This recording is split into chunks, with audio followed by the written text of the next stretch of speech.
Hello मेरे प्यारे बच्चों, welcome in Porwal ma'am class. और बच्चे कैसे हैं आप? अच्छे होंगे। स्टूडेंट्स, आज का जो हमारा वीडियो है, इस वीडियो में हम किसी भी चैप्टर को रीड नहीं करेंगे, किसी भी क्लास का कोई सा भी चैप्टर। ठीक, तो आज का जो वीडियो है इसमें हम एक स्टोरी आपको सुनाते हैं। तो कभी कभार एंजॉय भी जरूरी होता है, वैसे तो आप लोग बहुत कर लेते हैं, पर मैं आज किसी भी चैप्टर को एक्सप्लेन नहीं करेंगे। आज जो मैं स्टोरी सुनाने जा रही थी, स्टोरी ज्यादा लंबी नहीं है, तो इसमें कैरेक्टर भी ज्यादा नहीं है जो आपको थोड़ा सा कंफ्यूजन हो। गिनती के 4 या 5 कैरेक्टर हैं, तो वीडियो हमें ज्यादा लंबा नहीं करना है, आपको आराम से सुन सको। 15 मिनट 20 मिनट से ज्यादा हमें नहीं करना वीडियो ज्यादा बड़ा। तो टाइम को वेस्ट ना करते हुए मैं अपना जो वीडियो स्टार्ट करती हूँ। तो सुनते हैं फिर। जो कहानी है, इस कहानी में 4 कैरेक्टर हैं, 5वां होगा थोड़ा बहुत है, मोस्टली इसमें 4 ही हैं। एक राजा है, एक पंडित है, उसके कुछ मतलब राजा के सैनिक हैं और राजा के कुछ मंत्री हैं। तो एक बार की ये घटना है। एक राज्य था, उस राज्य का जो पंडित था, पंडित की थोड़ी दुर्दशा जो थी बहुत खराब थी। मतलब उसके हालात जो थे, हाँ, जो पंडित था उसकी थोड़ी हालत जो थी, आर्थिक स्थिति थोड़ी खराब थी। तो उसने सुना कि हमारे जो राज्य के पास जो दूसरा राज्य है, उसके राजा बहुत अच्छे हैं। तो उसने कहा चलो वहीं अपने इस राज्य को छोड़ के उसने सोचा कि वह दूसरे राज्य के राजा के पास जाके कुछ मदद मांगता है। तो वो दूसरे राज्य में जाता है, अब राजा से मिलने का प्रयास करता है। जब वो दूसरे राज्य के राजा के पास जब मिलने के लिए जाता है, तो उसे जो दरवाजे पर क्या मिलते हैं, कुछ पहरेदार मिलते हैं, सैनिक। तो वो उसको पंडित को अंदर नहीं जाने देते हैं, क्योंकि उसकी जो हालत थी बहुत खराब थी। मतलब फटे पुराने से बेकार से कपड़े पहने, शारीरिक शरीर पे कुछ बोला जाए तो घाव से हो रहे थे। जो शारीरिक हालत थी उसकी बहुत ज्यादा खराब थी, उसको अंदर जाने के लिए एंट्री नहीं मिल रही थी। फिर बहुत विनती करता है कि मैं बड़ी उम्मीदों के साथ राजा से मिलने आऊं, कृपया आप मुझे थोड़ी देर के लिए मिलने दें। तो मंत्रियों वो सिपाहियों को दया आ जाती है, तो कहते हैं अच्छा ठीक है। तो उसको अंदर जाने के लिए वो रास्ता दे देते हैं। जो पंडित था वो अंदर जाता है। अब अंदर जाने के लिए उसे रास्ते में, जब राजा से एकदम तो कोई मिल नहीं सकता, अब मंत्री मिलते हैं। तो मंत्रियों से वो विनती करता है कि उसे कुछ समय के लिए राजा से बात करने के लिए मतलब समय मिल जाए, ताकि राजा से वो भेंट कर सके और अपनी परिस्थिति उनके सामने रखे, जिससे राजा उसकी कुछ मदद कर सके। तो क्या होता है, तो वो जो पंडित होता है मंत्रियों से विनती करता है कि उसे राजा से कुछ समय के लिए मिलने दिया जाए। तो जो मंत्री होते हैं कि राजा क्या फ्री बैठे हैं जो तुमसे मिलेंगे आके, और तुम जब दूसरे राज्य से आए हो तो अपने राज्य के राजा से जाके, तुम्हें अगर कोई परेशानी है तो अपने राज्य के राजा के पास जाओ। तो वो पंडित कहता है कि मेरे राज्य का जो राजा है वो बहुत ही क्रूर है, मतलब बहुत अत्याचारी है। वो बात अगर सुन रहा होता तो आज मैं इस हालत में नहीं होता। पर मैंने यहाँ के जो राजा हैं उनकी बड़ी तारीफ सुनी है कि बड़े मदद करते हैं, दीन दुखियों की सहायता करते हैं। बड़ी उम्मीद के साथ मैं उनसे मिलने यहाँ पर आया हूँ, और इस समय मुझे बड़ी परेशानियों का सामना करना पड़ रहा है। ऐसे ऐसे करके जब वो बोलता है तो जो मंत्री होते हैं उनको भी लगता है चलो थोड़ी उस पर भी वो लोग भी तरस खा लेते हैं, दया करते हैं। तो कहते हैं हम कोशिश कर सकते हैं राजा से मिलवाने की, पर पक्का नहीं बोल सकते। तो वो राजा के सामने ऐसे ऐसे कहते हैं कि एक पंडित आपसे मिलने आए हैं। तो राजा तो समय थोड़ा दे देते हैं, कहते हैं अच्छा ठीक है, मेरी इनसे भेंट कराओ। तो जो पंडित होता है राजा के पास जाता है। जब राजा उस पंडित की ऐसी दुर्दशा देखते हैं कि वो कहते हैं कि आप मेरे राज्य के तो आप लगते नहीं हो, क्योंकि मेरे राज्य में ऐसा कोई व्यक्ति नहीं मिलेगा जिसके हालात ऐसे हो, और फिर आप तो पंडित ठहरे, तो पंडित इस हालत में मेरे राज्य का तो हो ही नहीं सकता। तो कहता महाराज मैं आपके राज्य का नहीं हूँ, मैं आपके पड़ोसी राज्य से आया हुआ हूँ। हमारा जो राजा है वो बहुत ही क्रूर है, अत्याचारी है। तो कहते ऐसा क्या हुआ कि मेरा राजा जो था उसके राजा की हाँ में हाँ मिलाते रहेंगे तो राजा आपके बहुत मतलब आपकी मदद करता रहेगा, आप पे दया रखेगा। यदि आप राजा के विपरीत चलते राजा को सही मार्ग दिखाने का प्रयत्न करोगे तो राजा वहाँ पर आपके प्रति दंड का भाव रखता है वहाँ पर। तो राजा कहते हैं चलो अच्छा ठीक है, आपको किस प्रकार की मदद चाहिए? तो पंडित कहता है मैं ऐसा चाहता हूँ कि मुझे आपके नगर में रहने की व्यवस्था और मेरे मतलब रहने लगूं, संग में कुछ मेरी रोजी की व्यवस्था हो जिससे मैं कुछ आमदनी करूं और अपने परिवार का गुजारा कर सकूं। तो राजा कहते हैं पंडित कहाँ, पंडित को रोजी की क्या जरूरत, पंडित तो वैसे ही जो होते हैं दक्षिणा उनको भिक्षा मांग के वैसे ही मिल जाती है पंडिताई। तो कहते नहीं महाराज, आप मुझे प्रॉपर एक काम दे दीजिए। तो राजा कहते मैं ऐसे काम कैसे दे दूं, मेरे पास तो वैसे भी पर्याप्त है। तो कहा अच्छा ठीक है, मैं आपको कल बताता हूँ, अगर मैं अपने मंत्रियों से थोड़ा सलाह मशवरा कर लूँ फिर मैं आपको कल बताता हूँ।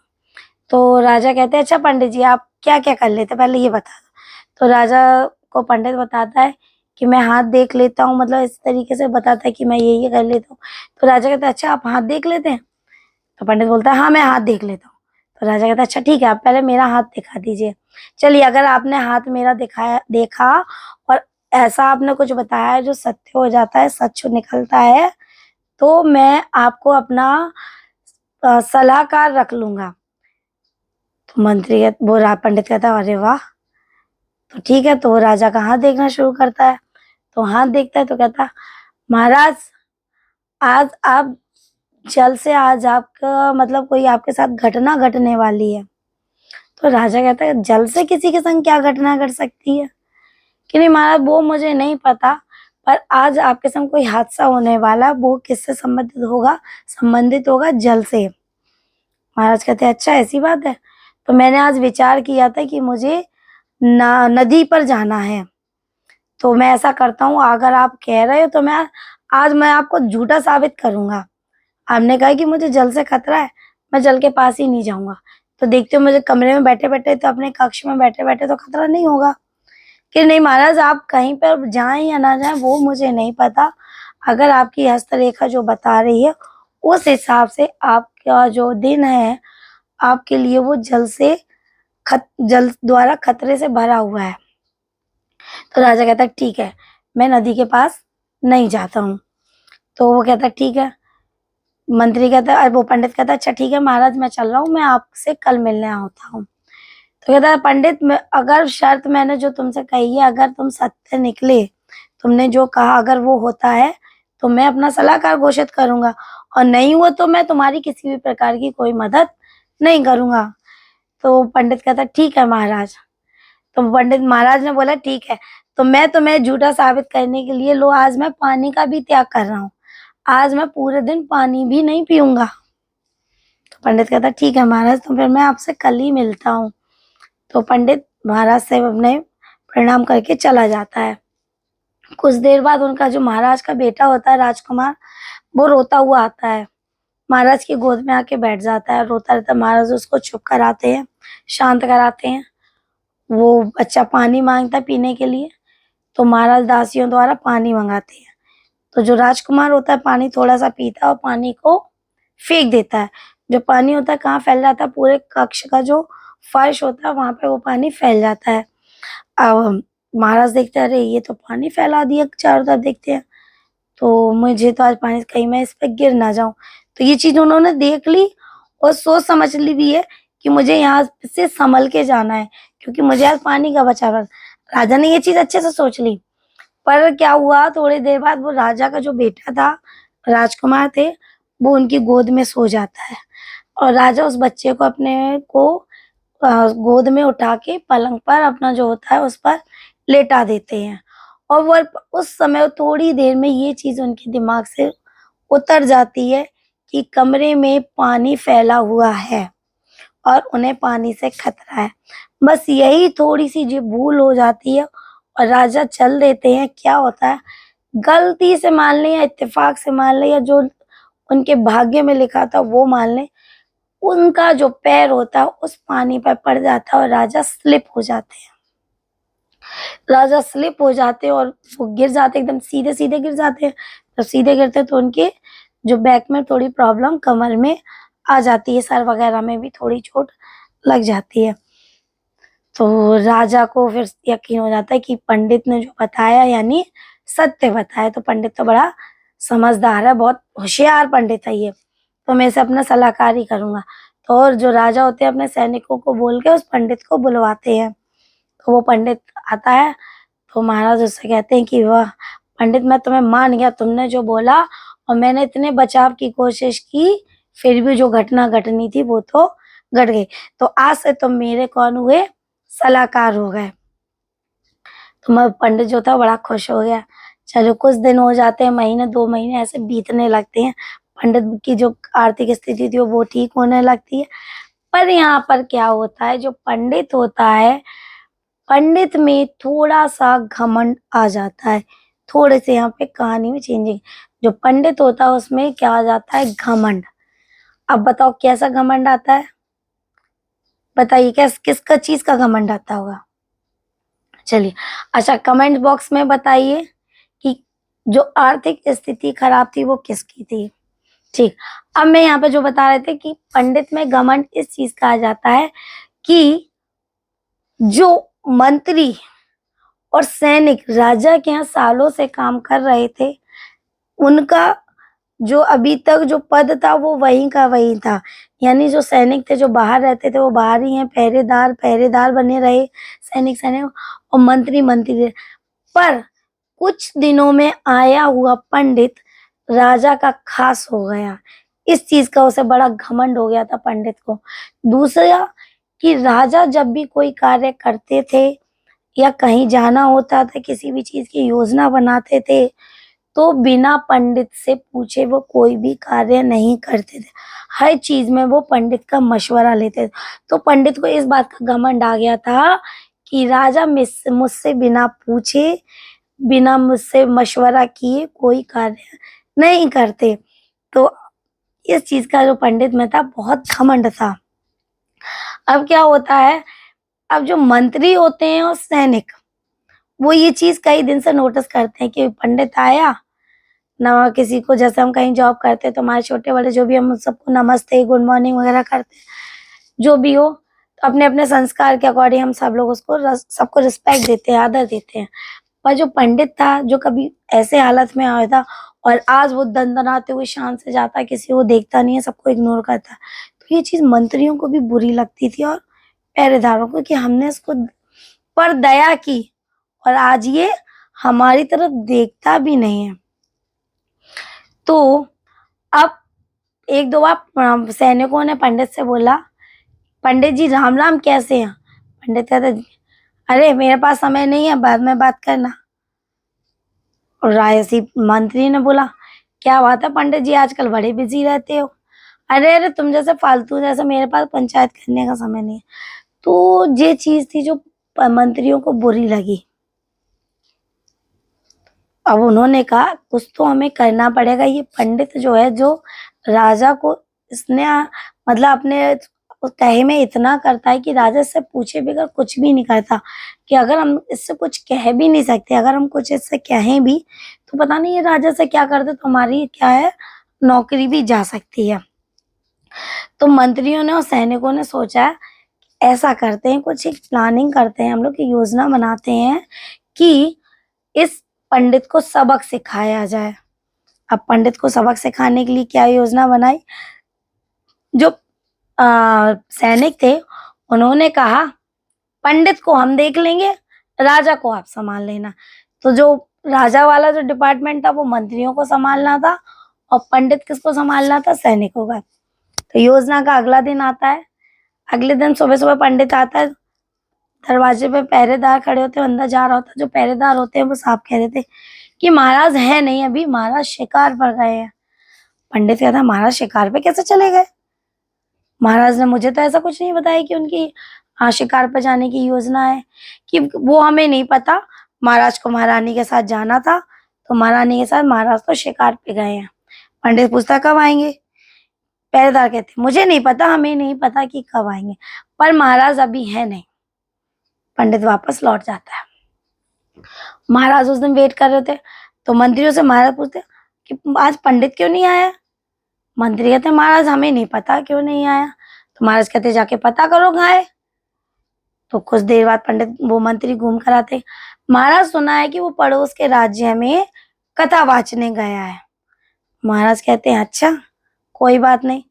2-3 दिन ऐसे निकल जाते हैं, पंडित आता, फिर पहरेदार कोई ना कोई बहाना बना देते कि महाराज है नहीं, या ऐसा या वैसा कुछ भी करके पंडित को बाहर की बाहर लौटा देते।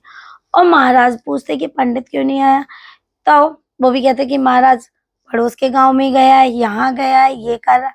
तो महाराज को एकदम बड़ा गुस्सा आ जाता है कि पता करके आओ, पकड़ के लाओ उस पंडित को, कि मतलब जब इसको जरूरत थी तो हमारे पास आ गया, आज जब इसके हालात सुधर गए हैं तो इसने हमारे राज्य को छोड़कर बिना हमें बताए अन्य राज्य में चला गया। तो मंत्रियों ने कहा ठीक है महाराज, अब पकड़ के तो जब लाया जाए जब वो कहीं गया हो, ये तो उनकी बनाई हुई एक योजना थी। तो कुछ दिनों बाद मंत्री आते हैं, कहते हैं महाराज जो पंडित था वो तो मर गया। महाराज पूछते मर गया, कैसे मर गया? कि ऐसा था कि वो पड़ोस के जो राज्य था, उस राजा के उसने कुछ हाथ देखकर बताया होगा, और वैसा राजा के साथ हो गया। तो राजा को ये चीज बुरी लग गई और राजा ने उसे जो था मृत्यु दंड उसे दिया, जिसमें उसकी मृत्यु हो गई। पर एक बात सुन रखिए कि जो पंडित का भूत है वो भटकता रहता है सड़कों पर, आने जाने वाले लोगों को दिखता रहता है। राजा कह रहे अच्छा, पंडित मारे क्या भटक रहा है? कि हाँ महाराज। अच्छा, पंडितों ने ये चीज क्यों बोली थी? क्योंकि गांव में तो कुछ लोगों ने तो पंडित को देख ही रखा था। अगर कोई महाराज को खबर भी दे कि पंडित हमने देखा है, तो उसको भूत का एक दर्जा दे दिया गया था कि वो भूत है, आत्मा है पंडित की, जो भटकती हुई लोगों ने देखी है। तो ठीक है, कुछ नहीं। अब पंडित जब आता था तो जो पहरेदार थे बनाते, तो ये चीज पंडित के दिमाग में आ गई थी कि पहरेदार कुछ ऐसा षड्यंत्र कर रहे हैं कि उसे राजा से मिलने नहीं दिया जा रहा है। तो कहता है ठीक है। फिर कुछ दिन महीने बीतते हैं, उसके बाद राजा अपने राज्य के भ्रमण के लिए जाने का समय अनाउंस करवा देते हैं, घोषणा करवा देते हैं कि कल जो राजा हैं अपने राज्य के भ्रमण के लिए सुबह सुबह निकलेंगे। अब पंडित को लगा कि यही वो मौका है कि मैं राजा के सामने जाऊं और राजा को जाके पूरी सच्चाई बता दूं कि मुझे राजा से मिलने नहीं दिया जा रहा है, कि उनके मंत्री और उनके जो सैनिक हैं वो कैसे कैसे षड्यंत्र रच रहे हैं। ये सब वो अपने में मन में प्लानिंग कर रहा था, क्या क्या बातें उसे राजा के सामने कहनी है। और यहाँ पर मंत्रियों सैनिकों को डर लग रहा था, कहीं अगर धोखे से भी अगर मंत्री के वो राजा के सामने अगर वो पंडित आ गया तो नौकरी गई सो गई, कहीं जान से भी उन्हें हाथ ना धोना पड़े अगर सच्चाई पंडित ने सामने कर दी। अब तो मंत्रियों ने कहा पहले तो राजा के निकलने से पहले इस पंडित को पकड़ के कहीं बंद करके रख दिया जाए उस दिन के लिए। तो सैनिकों ने खूब राज्य में ढूंढा पंडित को। पंडित उनसे भी ज्यादा चालाक छुपा हुआ बैठा था। सैनिकों ने ढूंढा, मंत्रियों ने ढूंढवाया, कहीं भी पंडित का अता पता नहीं लगा। लास्ट में वो लोग हार गए। अब राजा की सवारी निकलने का समय आ रहा था नजदीक। तो पंडित ने को मालूम था कि राजा कहाँ कहाँ से निकलने वाला है।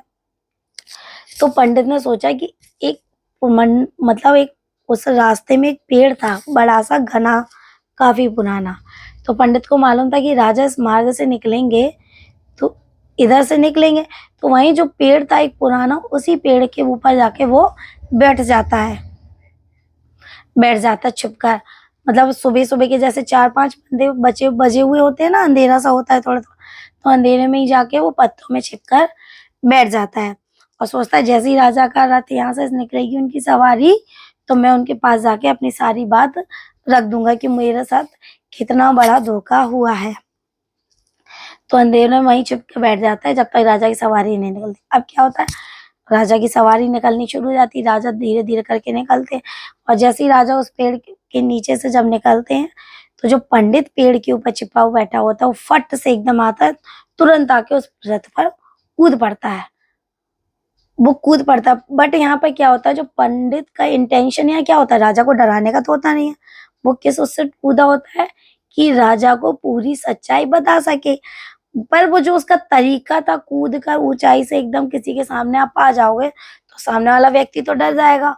और जिस पर उस पर पहले से फैला रखी थी मंत्री ने कि जो पंडित है वो बीच रास्ते में भटकता रहता है, सड़कों पे घूमता देखा गया है।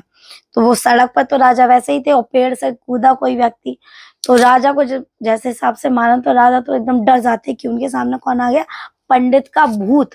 अब राजा की हालत खराब, राजा तो छोड़कर अपने भागने लगते। पंडित कहता है महाराज महाराज महाराज, पर राजा तो उसकी एक नहीं सुनते हैं, क्योंकि राजा को तो ऐसा लगता है ना कि ये जिंदा पंडित नहीं है, ये कौन सा पंडित है, ये मरा हुआ पंडित है, उसका ये भूत है। पर जो पंडित होता है उन्हें राजा को अपने मतलब राजा को उनके मंत्री और पहरेदार की सच्चाई बताना चाहता है। पर जो राजा होते हैं वो पंडित की सुनना ही नहीं चाहते, वो तो उससे डरे जा रहे हैं, भागे जा रहे हैं और आदेश दे रहे हैं अपने सैनिकों को, पंडितों को कि इसे पकड़ो मारो, पकड़ो पकड़ो, मतलब कोई ऐसा तांत्रिक लाओ, इसको कुछ भी करो, बचाओ, इस भूत से बचाओ। तो सैनिकों को जैसे भी राजा का वैसे ही आदेश दे रहे थे और सैनिक और मंत्री तो वैसे भी पकड़ना चाहते थे। तुरंत उन्होंने उस पंडित को पकड़ा और जेल खाने में डाल देते हैं। अब राजा को तो ये मालूम था कि भूत है, तो राजा आदेश देते हैं अपने मंत्रियों को कोई अच्छा सा तांत्रिक वगैरह पता करो और इसका जो भूत है पंडित का भगाया जाए हमारे राज्य से।